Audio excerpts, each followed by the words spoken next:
Hello friends, Sindhu Bhairavi சீரியலில் என்ன நடக்குதுன்னு பார்க்கலாம் வாங்க. வீடியோவை ஸ்கிப் பண்ணாமல் கடைசி வரைக்கும் பாருங்கள். நம்ம சிந்துவை வீட்டில் ஒரு காஃபி கூட போட்டு குடிக்க விடலை. அதே சமயம் விறகு அடுப்பில் சமைச்சு சாப்பிட்றதுக்கு கூட இந்த மகாவும் ஐஷுவும் விடவே இல்லை.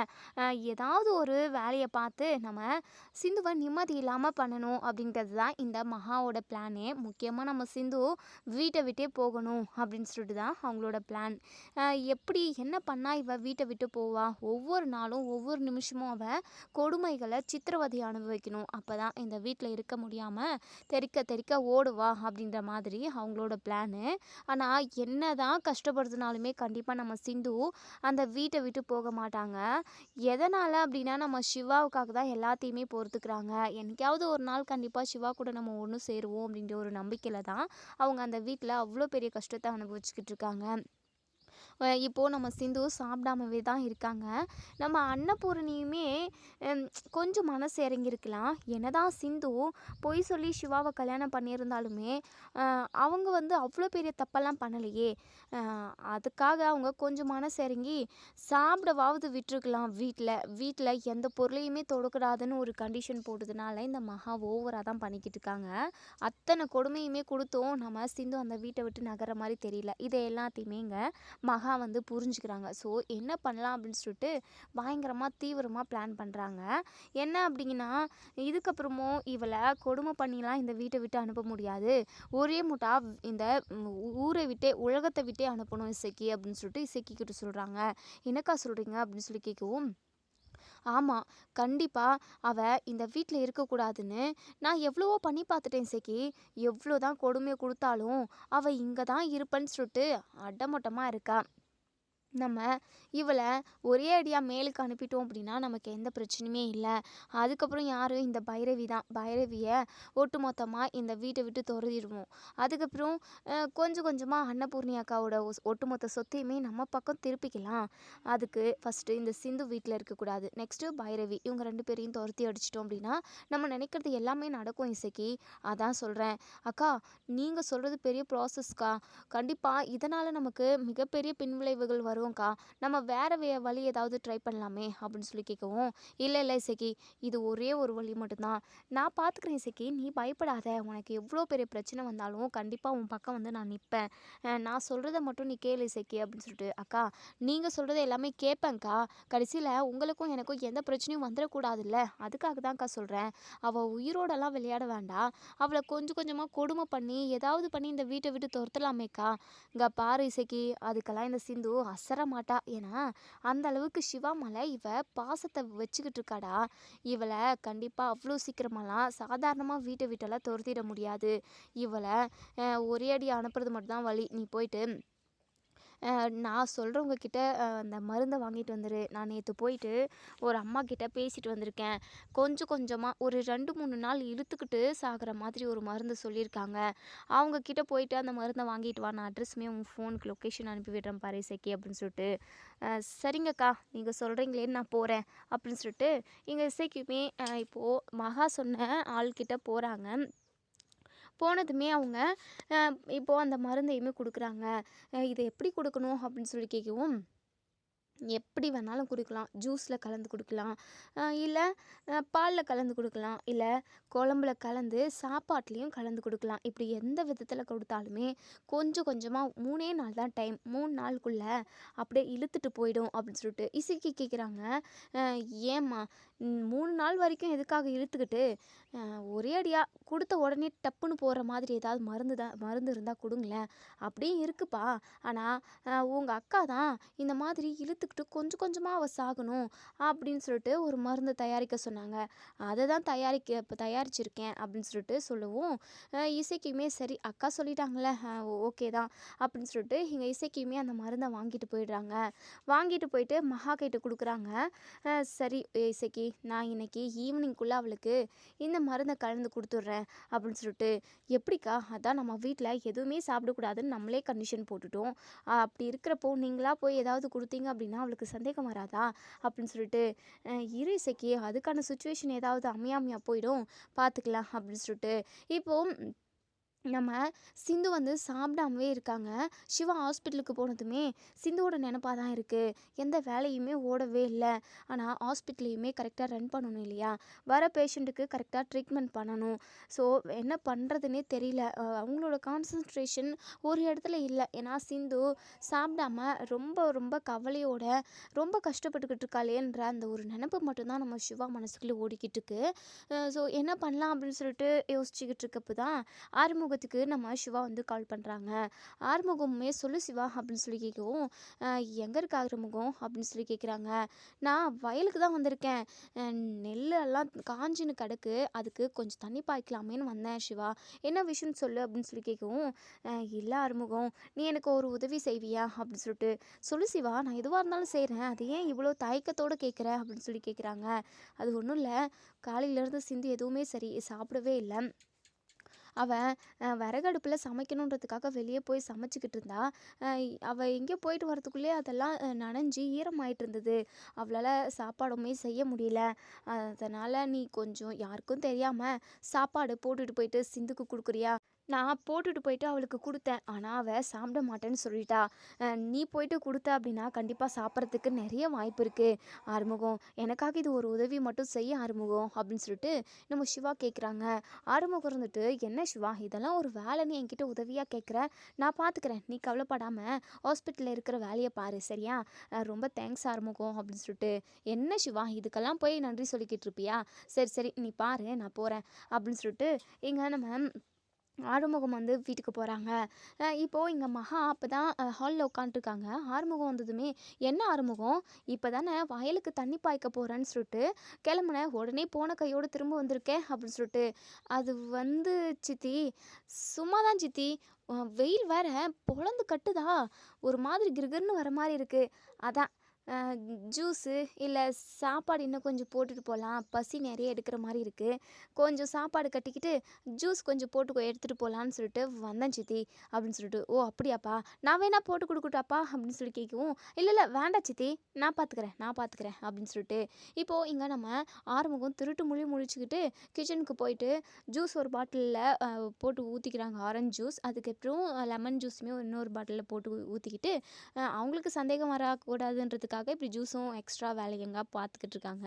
அதுக்கப்புறம் சாப்பாடுமே ஒரு பாக்ஸில் போட்டு ஒரு பை வச்சு எடுத்துகிட்டு போகிறாங்க.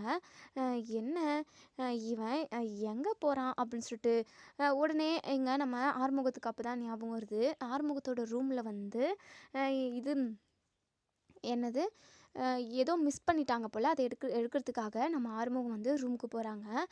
ரூமுக்கு என்ன இவன் சாப்பாடை கொண்டு வந்து இங்கே வச்சுட்டு ரூமுக்கு போகிறான் அப்படின்னு சொல்லிட்டு இங்கே மகா வந்து பின்னாடியே ஃபாலோ பண்ணிக்கிட்டு ஆறுமுகம் பின்னாடியே போகிறாங்க. ஆறுமுகத்துக்கு சிவா கிட்டேருந்து கால் வருது.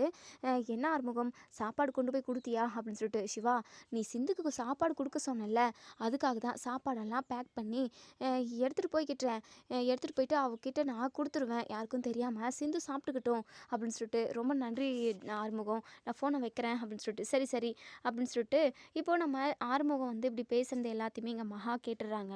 ஓ அதான் காலையில் தான் சாப்பிட்டுட்டு போனான், எப்படியும் இவன் இந்நேரமெல்லாம் சாப்பிட மாட்டான்னு எனக்கு நல்லாவே தெரியும், அப்போவே சந்தேகம் வந்தது, அதனால தான் நான் இப்போ ஃபாலோ பண்ணிட்டு வந்தேன், இப்போ என்ன விஷயம்னு எனக்கு தெரிஞ்சு போச்சுல்ல, இதுவும் எனக்கு சாதகமாக தான் அமையும் போல், சரி சரி இவன் ஏதோ ரூமுக்கு எடுக்கிறதுக்காக வந்திருக்கான், அதுக்குள்ளே நம்ம போயிட்டு சாப்பாட்டில் நம்ம சாம்பாரில் அந்த மருந்து தூவி விட்டுருவோம், ஆனால் ஃபாலோ பண்ணிக்கிட்டே போகணும், ஆறுமுகம் ஒரு வேளை அதை சாப்பிட்டுட்டா பெரிய ரிஸ்க் ஆகிடும், இதை சாப்பாடை சிந்து தான் சாப்பிடணும் அப்படின்னு சொல்லிட்டு வேகமாக போயிட்டு ரொம்பவே பதட்டத்தோட இங்கே அந்த சாம்பார் பாக்ஸை ஓப்பன் பண்ணி அதில் அந்த மருந்தை தூவி விட்டுடுறாங்க. இப்போது நம்ம மகாவுக்கு ரொம்ப ரொம்ப ரிலாக்ஸாக இருக்குது, அப்பாடி எப்படியோ இந்த சாப்பாட்டை அந்த சிந்து சாப்பிட்டுட்டா அப்படின்னா 3-4 நாள் இழுத்துக்கிட்டு கிடப்பா, ஒவ்வொரு நிமிஷமும் நரக வேதனை அனுபவித்து அவள் சாகணும் அப்படின்னு சொல்லிட்டு இந்த மகா ரொம்பவே கொடூரமாக யோசித்து இப்படி ஒரு விஷயத்த பண்ணிடுறாங்க. இப்போ ஆறுமுகமும் உடனே ரூம்லேருந்து வெளியே வந்து அந்த லஞ்ச் பேக்கை எடுத்துக்கிட்டு வெளியே போகிறாங்க.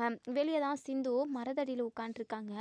சிந்துவை போய் பார்க்குறாங்க. பின்னாடியே இங்கே ஐஷுவும் மகாவும் எட்டி எட்டி பார்த்துக்கிட்டு இருக்காங்க. சிந்து கிட்ட போயிட்டு, சிந்து என்ன சிந்து சாப்பிடாமையா இருக்கணும், நீங்கள் வந்து உள்ளே போட்டுட்டு சாப்பிட்லாம்ல அப்படின்னு சொல்லி கேட்கவும், அதெல்லாம் ஒன்றும் இல்லை மச்சான், என்ன மச்சான் எனக்காக எதுக்காக வந்திருக்கீங்க அப்படின்னு சொல்லி கேட்கவும், உனக்காக சாப்பாடு கொண்டு வந்திருக்கேன் சிந்து. ஐயோ மச்சான், வேண்டாம் மச்சான். அதுக்கப்புறம் யாராவது பார்த்தாங்க அப்படின்னா எனக்காக நீங்கள் சாப்பாடு கொண்டு வந்திருக்கீங்கன்னு சொல்லிட்டு எல்லாருமே உங்களை திட்டுவாங்க. எதுக்காக எல்லாருக்கிட்டேயும் எனக்காக திட்டு வாங்குறீங்க? வேண்டாம், நீங்கள் எடுத்துகிட்டு போயிடுங்க அப்படின்னு சொல்லிட்டு. இங்கே பாருங்க சிந்து, யாருமே சாப்பாடு கொண்டு வரத பார்க்கவே இல்லை. அது மட்டும் இல்லாமல் இது எனக்குன்னு தான் நினச்சிருப்பாங்க. அப்படியே பார்த்துருந்தாலும் நீங்கள் சாப்பிடுங்க சிந்து, ப்ளீஸ் எனக்காக சாப்பிடுங்க சிந்து அப்படின்னு சொல்லிட்டு அந்த சாப்பாடை மட்டும் வச்சுட்டு ஜூஸ் பாட்டிலை நம்ம ஆறுமுகம் எடுத்துக்கிட்டு வயலுக்கு போயிடுறாங்க. இப்போ சாப்பாடு பாக்ஸு நம்ம சிந்துக்கிட்டு தான் இருக்குது. அதை பார்த்ததுமே மகாவுக்கு அவ்வளோ ஒரு சந்தோஷம். இப்போது நம்ம சிந்துவுமே ரொம்ப பசியோடு இருக்காங்க. சாப்பாடை பார்த்ததுமே வயிறு நிறைய சாப்பிடணும் அப்படின்னு சொல்லிட்டு அவங்களுக்கு ஆசை வந்துடுது. உடனே கையெல்லாம் அலம்பிக்கிட்டு பாக்ஸை ஓப்பன் பண்ணி வச்சு சாப்பிட ஆரம்பிக்கிறாங்க. வயிறு நிறைய சாப்பிட்றாங்க. அப்பாடா இப்போ தான் நல்லாயிருக்கு அப்படின்னு சொல்லிட்டு கொஞ்சம் நேரத்துலேயே அவங்களுக்கு அப்படியே மயக்கம் வர மாதிரி இருக்குது, வாமிட் வர மாதிரி இருக்குது, எப்படியோ இருக்குது, தலைலாம் சுற்றுற மாதிரி இருக்குது. என்னன்னே ஒன்றுமே புரியல அவங்களுக்கு. என்ன இது, சாப்பிடாம இருந்தால் தானே மயக்கமெல்லாம் வரும், இப்போ என்னடானா சாப்பிட்டதுக்கப்புறம் மயக்கம் வருது, என்ன இது ஒரு மாதிரி இருக்கே அப்படின்னு சொல்லிட்டு அப்படியே அங்கே கீழே உட்காந்துடுறாங்க சாஞ்சி போய். ஒரு மாதிரி வாமிட் வருது. வாமிட் எடுத்தால் பிளட்டாக தான் வருதே. ரத்தமாக இருக்கிறத பார்த்துட்டு இங்கே நம்ம சிந்து ரொம்பவே பதட்டமும் பயப்படவும் செய்கிறாங்க. டாக்டருக்கு கால் பண்ணலாமா அப்படின்னு சொல்லிட்டு ஃபோனை எடுக்கவும், இல்லை டாக்டருக்கு வேண்டாம், பக்கத்துலேயே கவர்மெண்ட் ஹாஸ்பிட்டல் ஒன்று இருக்குது, நம்ம அங்கே போயிடுவோம் அப்படின்னு சொல்லிட்டு இங்கே நடக்க முடியாமல் இங்கே நம்ம சிந்து ஒரு வழியாக கவர்மெண்ட் ஹாஸ்பிட்டலுக்கு போயிடுறாங்க. ஹாஸ்பிட்டலுக்கு போயிட்டு க்யூவில் நின்றுக்கிட்டு இருக்காங்க. ஏன்னா கவர்மெண்ட் ஹாஸ்பிட்டலில் நிறைய கூட்டம் இருக்கும் போல், அதனால் க்யூவில் தான் நின்றுக்கிட்டு இருக்காங்க. நிற்கவே முடியல, அப்படியே மயங்கி விழுந்துடுறாங்க. ஒரு நர்ஸ் பார்த்துட்டு உடனே ஸ்ட்ரெச்சர் எடுத்துகிட்டு வந்து இங்கே சிந்துவை படுக்க வச்சு கூட்டிகிட்டு போயிடுறாங்க வார்டுக்கு. கூட்டிகிட்டு போயிட்டு ட்ரீட்மெண்ட்டெல்லாம் பார்த்துக்கிட்டு இருக்காங்க. என்னன்னே தெரியல, என்னன்னு தெரியாமையே இவங்க மயங்கி விழுந்துட்டாங்க. ஒரு மாதிரி வாயெல்லாம் பிளட்டாக இருக்கே, என்னவா இருக்கும் அப்படின்னு சொல்லிட்டு டாக்டரை கூப்பிட்டு டாக்டர்கிட்ட சொல்லிடுறாங்க. டாக்டருமே செக் பண்ணி பார்த்துக்கிட்டு இருக்காங்க. இவங்க ஏதோ ஒரு வகையான மருந்தை சாப்பிட்ருக்காங்க. உயிரை எடுக்கக்கூடிய மருந்து விஷயந்தான் இது. உடனே இதெல்லாம் க்ளீன் பண்ணி ஆகணும் அப்படின்னு சொல்லிட்டு அதுக்கான ட்ரீட்மெண்ட்டை பார்த்துக்கிட்டு இருக்காங்க. இன்னொரு சைடு இங்கே மகாவும் ஐஷுவும் அவ்வளோ ஒரு சந்தோஷமாக இருக்காங்க. இப்போது மகா இருந்துட்டு ஐஷு இனிமேல் இந்த சிந்து வீட்டுக்குள்ளே வரவே மாட்டா, அவ்வளோதான், அவள் அப்படியே போய் சேரணும் தான் அப்படின்னு சொல்லிட்டு, சூப்பர்மா, அந்த சிந்துவை எப்படியோ நம்ம தீர்த்து கட்டிட்டோம் அப்படின்னு சொல்லிட்டு அவ்வளோ ஒரு சந்தோஷமாக இருக்காங்க. இப்போது இசைக்கு வராங்க. எனக்கா மருந்தை போட்டே இல்லையா அப்படின்னு சொல்லி கேட்கவும், அதெல்லாம் கச்சிதமாக போட்டாச்சு, அவள் சாப்பிட்டாச்சு, எந்திரிச்சு நடக்கவே முடியாமல் எங்கேயோ நடந்தே போயிருக்கா, எப்படியும் கண்டிப்பாக சிவாவோட ஹாஸ்பிட்டலுக்கெல்லாம் போயிருக்கவே முடியாது, நடந்து அவ்வளோ தூரம் போயிருந்தா அப்படின்னா போகிற வழியிலே போய் சேர்ந்துருப்பா, அவள் வேறு எங்கேயாவது பக்கத்தில் உள்ள ஹாஸ்பிட்டலுக்கு தான் போய் சேர்ந்துருப்பா அப்படின்னு சொல்லிட்டு எங்கள் மகா வந்து சொல்கிறாங்க. அன்னபூர்ணி எங்கேயோ போயிருந்து அப்போ தான் உள்ளே வராங்க. இப்போது இங்கே மகா கிட்ட என்ன வீட்டில் யாருமே காணோம், ஆறுமுகம் எங்கே, சிவா எங்கே அப்படின்னு சொல்லி கேட்கும். என்னக்கா புதுசாக கேட்குறீங்க, ஆறுமுகம் வயலுக்கு போயிருக்கான், சிவா ஹாஸ்பிட்டலுக்கு போயிருக்கான், ஆமாம் அந்த சிந்து எங்கே, இங்கே ரூம்லேயும் காணோம், வெளியே எங்கேயுமே காணோம், எனக்கா அவள் எங்கே போனால் என்ன, எக்கேடு கெட்டு போனால் நமக்கு என்னக்கா, அவ்வளோலாம் எதுக்காக நோட் பண்ணுறீங்க அப்படின்னு சொல்லிட்டு, இல்லை மகா, அவள் இப்போ வரைக்கும் நம்ம வீட்டில் தான் இருக்கா, ஏதோ ஒரு வேலைக்காரி மாதிரி இருந்தாலுமே அவளுக்கு ஏதாவது ஒன்று அப்படின்னா கண்டிப்பாக கோர்ட்டில் உள்ளவங்க நம்மளை தானே கேட்பாங்க, அதுக்காக தான் கேட்டேன், மற்றபடி அவன் மேலே எந்த ஒரு அக்கறையும் மேலே எனக்கு கிடையாது அப்படின்னு சொல்லிட்டு இங்கே நம்ம அன்னபூர்ணி வந்து சொல்கிறாங்க. கொஞ்ச நேரத்துலேயே இங்கே அன்னபூர்ணிக்கு ஒரு கால் வருது, ஹாஸ்பிட்டலில் இருந்தால் கவர்மெண்ட் ஹாஸ்பிட்டலேருந்து. ஏன்னா நம்ம சிந்துவை எல்லாருக்குமே தெரியும், இது அன்னபூர்ணியோட மருமக அப்படின்னு சொல்லிட்டு. ஸோ இப்போது ட்ரீட்மெண்ட்டெல்லாம் போய்கிட்டு தான் இருக்குது. நம்ம அன்னபூர்ணிக்கு கால் பண்ணி ஹலோ மேடம், நீங்கள் அன்னபூர்ணி தானே அப்படின்னு சொல்லிட்டு, ஆமாம் சொல்லுங்கள் அப்படின்னு சொல்லி கேட்கவும், உங்கள் மருமக ஹாஸ்பிட்டலில் வந்து அட்மிட் ஆகிருக்காங்க, ரொம்பவே கிரிட்டிக்கலான கண்டிஷனில் இருக்காங்க, ஏதோ விஷம் சாப்பிட்ருக்காங்க போல், நீங்கள் கிளம்பி சீக்கிரமாக வந்துடுங்க அப்படின்னு சொல்லிட்டு. இதை கேட்ட அன்னபூர்ணி பயங்கரமாக ஷாக் ஆகுறாங்க. என்ன சொல்கிறீங்க மேடம் அப்படின்னு சொல்லி கேட்கவும், சீக்கிரமாக கிளம்பி வாங்குங்க, பேசுறதுக்கெல்லாம் டைம் இல்லை, இங்கே நாங்கள் பேஷண்ட்ஸை பார்க்கணும், பக்கத்தில் உள்ள கவர்மெண்ட் ஹாஸ்பிட்டலுக்கு தான் அப்படின்னு சொல்லிட்டு ஃபோனை வச்சிடுறாங்க. இதை கேட்ட அன்னபூர்ணி கலங்கி போகிறாங்க. என்ன மகா இப்படி ஆகிப்போச்சே, அக்கா என்னக்கா என்னாச்சு, யார் ஃபோன் பண்ணது, நர்ஸு தான் ஃபோன் பண்ணியிருந்தாங்க, நர்ஸா எதுக்காக அப்படின்னு சொல்லி கேட்கவும், அப்போ தான் நம்ம அன்னபூர்ணி இருந்துட்டு, சிந்துக்கு ஏதோ ஆயிருக்கு போல், சிந்து ஏதோ மருந்து சாப்பிட்டதா நர்ஸ் சொல்கிறாங்க, என்ன நடந்ததுன்னே ஒன்றுமே புரியலையே, இந்த சிந்து மருந்து சாப்பிட்டு ஒரே அடியாக நம்ம குடும்பத்தில் உள்ள எல்லாருமே ஜெயிலில் தூக்கி போடணும்னு நினச்சிருப்பாளோ, ஐயோ கடவுளே, அவள் உயிரோடு இருந்தாலும் நமக்கு பிரச்சனை, அவள் செத்து போனாலுமே நமக்கு பிரச்சனை தான், ஏதோ ஒரு வகையில் நமக்கு ஏதாவது ஒரு ஏழ்ரை இழுத்து விட்டு போகாமல் இருக்க மாட்டாவ அப்படின்னு சொல்லிட்டு கண்டபடி இங்கே நம்ம அன்னபூர்ணி வந்து சிந்துவை தான் தேர்வு செய்கிறாங்க. ஆனால் சிந்து இப்படி இருக்கிறதுக்கு ஒரே காரணம் இந்த மகா தான். கண்டிப்பாக இந்த விஷயம் மட்டும் நம்ம சிவாவுக்கு தெரிஞ்சிச்சு அப்படின்னா இந்த மகாவை உயிரோடவே விட மாட்டாங்க.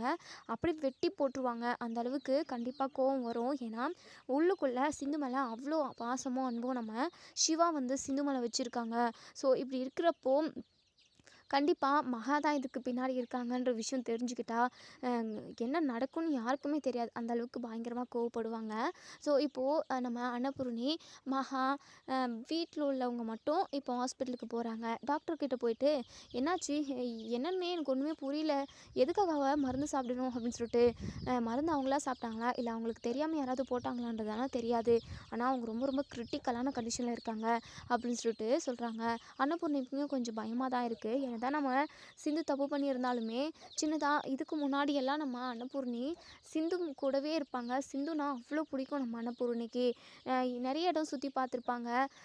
நிறைய ஞாபகங்கள் அவங்களுக்கு இருக்குது. எல்லாமே ஞாபகம் வந்துடுது. என்னதான் இவங்க தப்பு பண்ணியிருந்தாலுமே உயிருக்கு போராடிக்கிட்டு இருக்கான்னா கண்டிப்பாக மனசெல்லாம் அடிச்சுக்க தான் செய்யுதுல்ல அப்படின்னு சொல்லிட்டு தனக்கு தானே பேசிக்கிறாங்க. ஐயோ என்ன இது, ஏன் இந்த சிந்து இப்படி பண்ணியிருப்பா அப்படின்னு சொல்லிட்டு நம்ம அன்னபூர்ணி பயங்கரமாக யோசிக்கிறாங்க. அக்கா பார்த்தீங்களாக்கா, இந்த சிந்து நமக்கு ஏதாவது ஒரு தொந்தரவு கொடுக்கல அப்படின்னா அவளுக்கு தூக்கமே பிடிக்காது. போய் சேர்றதா இருந்தால் எங்கேயாவது கிணத்துலையோ இல்லை குட்டையிலையோ விழுந்து சாக வேண்டியது தானே. இப்போ மருந்தை குடிச்சிட்டு அரைகுறையாக இழுத்துக்கிட்டு நம்மள உசுரை வாங்கிக்கிட்டு இருக்குக்கா அது அப்படின்னு சொல்லிட்டு இங்கே மகா வந்து சொல்லிக்கிட்டு இருக்காங்க. இன்னொரு சைடு ஹாஸ்பிட்டல் வேலையெல்லாம் முடிச்சுட்டு நம்ம சிவா வந்து வீட்டுக்கு வராங்க. வீட்டுக்கு வந்தால் வீடு பூட்டி இருக்கு. என்ன வீடெல்லாம் பூட்டிட்டு எல்லாருமே எங்கே போகிறாங்க, எங்கள் சிந்துவை கூட ஆளவே காணோம் அப்படின்னு சொல்லிட்டு இப்போது நம்ம அன்னபூர்ணிக்கு தான் சிவா வந்து கால் பண்ணுறாங்க. அன்னபூர்ணியுமே கால் அட்டன் பண்ணி சொல்லியா சிவா அப்படின்னு சொல்லிட்டு என்ன என்ன பெரியம்மா யாருமே வீட்டில் இல்லை, எங்கே போயிருக்கீங்க எல்லாருமே அப்படின்னு சொல்லி கேட்கவும் அது வந்து அதை வந்து எப்படி நான் சொல்லுவேன் அப்படின்னு சொல்லிட்டு என்னாச்சு பெரியம்மா, எதுவாக இருந்தாலும் என்கிட்ட டைரெக்டாக சொல்லுங்கள் பெரியம்மா என்னாச்சு அப்படின்னு சொல்லிட்டு பயங்கரமாக அப்செட் ஆகுறாங்க. இப்போது நம்ம அன்னபூர்ணி இருந்துட்டு ஒரு மாதிரி பதட்டத்தோட சிந்து ஹாஸ்பிட்டல் அட்மிட் ஆயிருக்காயா அப்படின்னு சொல்லிட்டு இதை கேட்டு நம்ம சிவா ஆடி போகிறாங்க.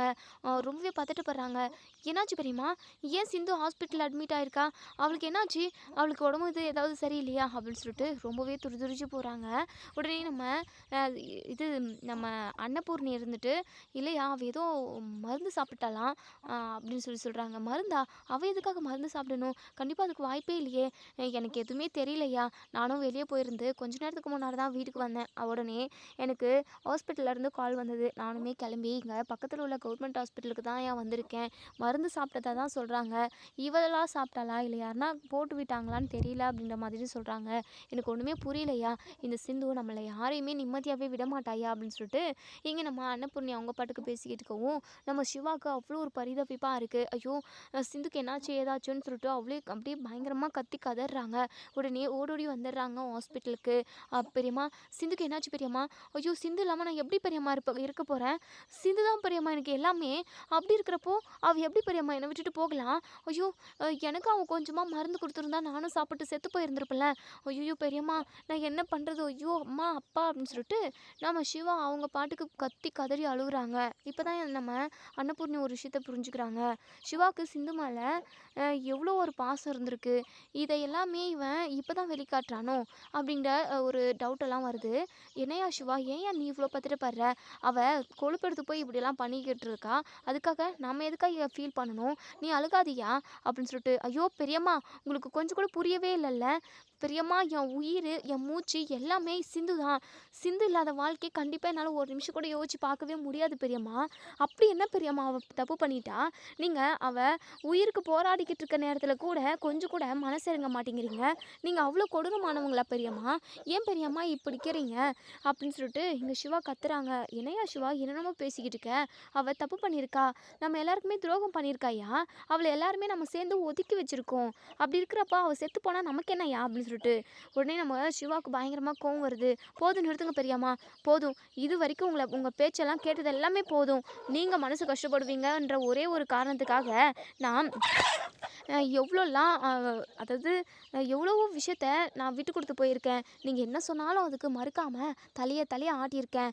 ஆனாலும் நான் என்ன தான் மண்டிய ஆட்டியிருந்தாலுமே என் மனசு ஃபுல்லாக சிந்து மட்டும் தான் நிறைஞ்சிருக்கா. அவளுக்கு ஏதாவது ஒன்று ஆயிடுச்சு அப்படின்னா கண்டிப்பாக நானும் உசுரோடு இருக்க மாட்டேன் பெரியம்மா அப்படின்னு சொல்லிட்டு. சிவா என்னையா என்னென்னமோ பேசிக்கிட்டு இருக்க? ஆமாம் பெரியம்மா, சத்தியமாக அவள் மட்டும் உயிரோடு வரல அப்படின்னா கண்டிப்பாக நானும் உயிரோடு இருக்க மாட்டேன் அப்படின்னு சொல்லிட்டு ரொம்பவே அழுகவும் செய்கிறாங்க. இப்போ டாக்டர் வராங்க. டாக்டர் வந்ததுமே நம்ம சிவா இருந்துட்டு டாக்டர் சிவா சிந்து எப்படி இருக்கா? அவள் நல்லா இருக்கல்ல? அவள் உயிருக்கு எந்த ஆபத்தும் இல்லைல்ல அப்படின்னு சொல்லிட்டு கவலைப்படாதீங்க. கொஞ்ச நேரத்துக்கு முன்னாடி ரொம்ப கிரிட்டிக்கலாக இருந்தாங்க. இப்போது ஓரளவுக்கு நார்மலாக இருக்காங்க. அவங்க ஏதோ ஒரு மருந்து தான் சாப்பிட்ருக்காங்க. எதுக்காக என்ன ஏதுனாலாம் எனக்கு தெரியல. என்ன மருந்துன்னு கூட கண்டுபிடிக்க முடியல. ஆனால் எங்களால் முடிஞ்ச அளவுக்கு ட்ரீட்மெண்ட் கொடுத்து அவங்கள ஓரளவுக்கு நாங்கள் க்யூர் பண்ணியிருக்கோம். ஆனால் 1 மந்த்துக்கு அவங்க இந்த ஹாஸ்பிட்டலில் இருந்தே தான் ஆகணும். அப்படி இல்லை நீங்கள் ஸ்பெஷலாக வேறு பெரிய ஹாஸ்பிட்டலுக்கு கூட்டிகிட்டு போகிறதா இருந்தாலும் கூட்டிகிட்டு போகலாம். இங்கே இருந்தால் கொஞ்சம் லேட்டாக தான் அவங்க ரெடி ஆகுவாங்க அப்படின்ற மாதிரி டாக்டர் சொல்கிறாங்க. சரிங்க டாக்டர், நானும் ஒரு டாக்டர் தான். நான் போயிட்டு சிந்துவை பார்க்கலாம்ல? தாராளமாக பார்க்கலாம், நீங்கள் போய் பாருங்கள் அப்படின்னு சொல்லிட்டு இப்போ நம்ம சிவா அழுதுகிட்டே நம்ம சிந்துக்கிட்ட போய் பேச போகிறாங்க. சிந்து, இப்படி ஆகிப்போச்சே சிந்து, ஏன் சிந்து, எதுக்காக நீ இப்படி ஒரு தப்பான முடிவு எடுத்த? என்னை விட்டுட்டு போகிறதுக்கு உனக்கு எப்படி சிந்து மனசு வந்துச்சு? ஏன் சிந்து, ஏன் இப்படி ஒரு முடிவு எடுத்த? உன்னை வீட்டில் உள்ளவங்க எல்லாருமா சேர்ந்து கொடுமை பண்ணாங்களா? அதுக்காக தான் நீ இப்படி ஒரு முடிவை எடுத்தியா? ஐயோ கடவுளே, உன்னை நான் இந்த நிலைமைக்கு ஆளாக்கிட்டேனே. அன்றைக்கே நான் உன் பக்கம் நின்றுருந்தேன் அப்படின்னா நீ இவ்வளோலாம் கஷ்டப்பட வேண்டிய அவசியமே இருந்திருக்காதே அப்படின்னு சொல்லிட்டு அவ்வளோ பயங்கரமாக கத்திரி அழுகுறாங்க. அழுது தொண்டெல்லாம் வறண்டு போகுது. கண்ணெல்லாம் அப்படியே ஒரு மாதிரி தண்ணி வற்றி போகுது. அதாவது சிவா அழுற ஒவ்வொரு சொட்டும் நம்ம சிந்துவோட கை மேலே தான் விழுந்துக்கிட்டு இருக்கு. இப்போ சிந்து லைட்டாக கண் விழிச்சு பார்க்குறாங்க. சிந்து, உனக்கு எதுவும் இல்லை சிந்து, நீ சரியாயிட்டு வந்துடுவ. நீ யாருக்கும் எந்த துரோகம் பண்ணலை சிந்து. அப்படி இருக்கிறப்போ கடவுள் உன்னுடைய உயிரை சீக்கிரமாக எடுத்துருவாரா? கண்டிப்பாக இல்லவே இல்லை. என்னை விட்டுட்டு நீ கண்டிப்பாக போக மாட்டே சிந்து. ஆமாம் சிந்து, ஏன் சிந்து, எதுக்காக மருந்து சாப்பிட்ட அப்படின்னு சொல்லிட்டு.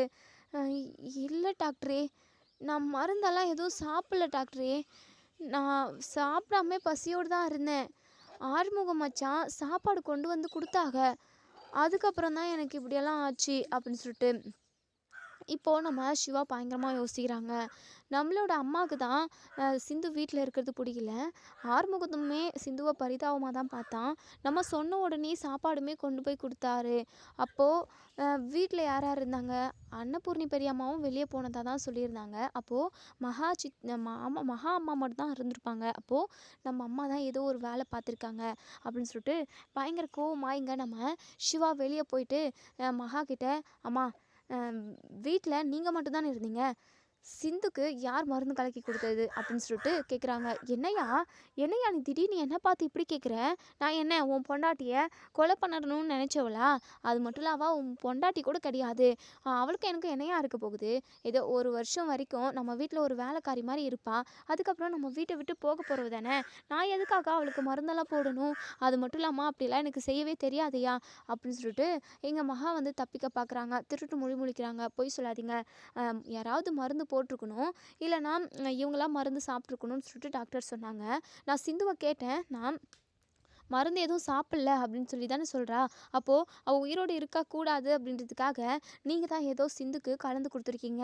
எனக்கு நல்லாவே தெரியும். ஒழுங்காக உண்மையை சொல்ல போகிறீங்களா, இல்லை நான் உங்களை குத்தி கொலை பண்ணட்டாமா அப்படின்னு சொல்லிட்டு பக்கத்தில் உள்ள ஒரு கத்தி எடுத்து ஒழுங்காக சொல்லுங்க அப்படின்னு சொல்லிட்டு மிரட்டுறாங்க. எங்கள் பயத்தில் மகா எல்லா உண்மையுமே உளறிடுறாங்க. ஐயோ சிவா, அது மகா, அது அப்படின்னு சொல்லிட்டு திக்கி திணறாங்க. இப்போது மகா சொல்கிறாங்க, சாரியா, என்னை மன்னிச்சிரியா, இந்த சிந்து வீட்டில் இருக்கக்கூடாது, உன்னை விட்டு போகவே மாட்டேங்கிறாயா, என்னெல்லாம் கொடுமை கொடுத்தாலும் சித்திரவதை அனுபவிச்சாலும் அவள் அந்த வீட்டை விட்டு போகவே மாட்டேங்கிறா.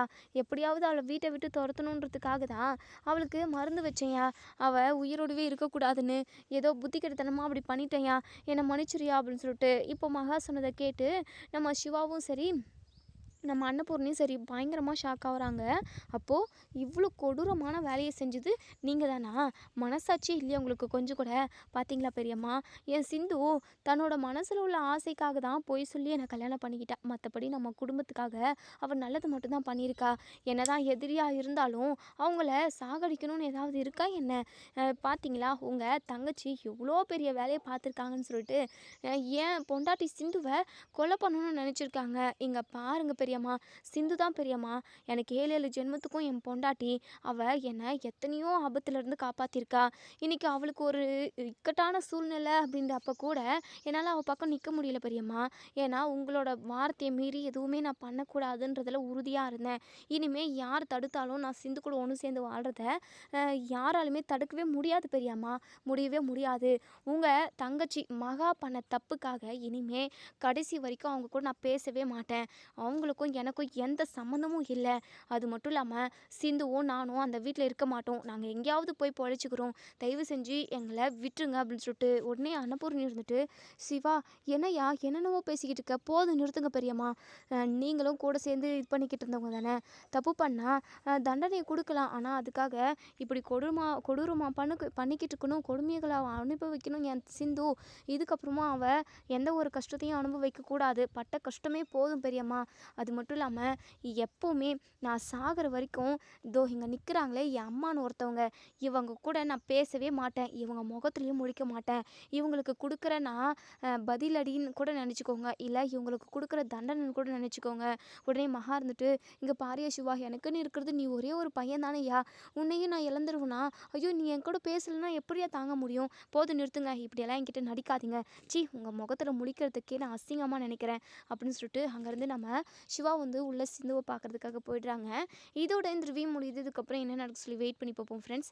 வீடியோ பிடிச்சிருந்தா லைக் பண்ணி கமெண்ட் பண்ணி தெரிவிங்க. இனி என்னெல்லாம் ட்விஸ்ட் கொண்டு வர போகிறாங்க அப்படின்றத நம்ம வரப்போகிற எபிசோடில் பார்த்து தெரிஞ்சுக்கலாம். தேங்க்யூ.